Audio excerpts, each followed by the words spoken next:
En rassemblant des milliers de dirigeants du secteur privé et alors que le monde est confronté à la pandémie de Covid-19, ce sommet virtuel des dirigeants du Compact mondial de l'ONU est perçu comme une opportunité de réfléchir à la manière dont les entreprises peuvent soutenir les pays et les communautés du monde entier pour se remettre mieux, plus fort et ensemble de la crise.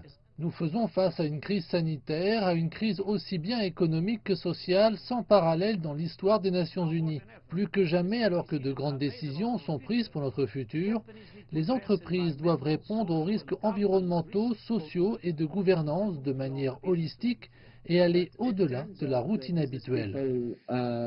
Mais en termes de ce que les gens d'affaires observent, il y a peu de choses entre le blanc et le noir. Je verrais la préparation comme une industrie de la surveillance, des sciences des données et des approvisionnements. Le sommet a lancé une plateforme d'action sur l'infrastructure durable pour l'initiative Ceinture et Route pour accélérer les objectifs de développement durable. Un livre blanc sur la construction d'infrastructures de santé durables et résilientes dans les pays Ceinture et Route a été publié comme premier résultat de ces recherches. Major Chinese companies are taking actions to enhance international collaboration.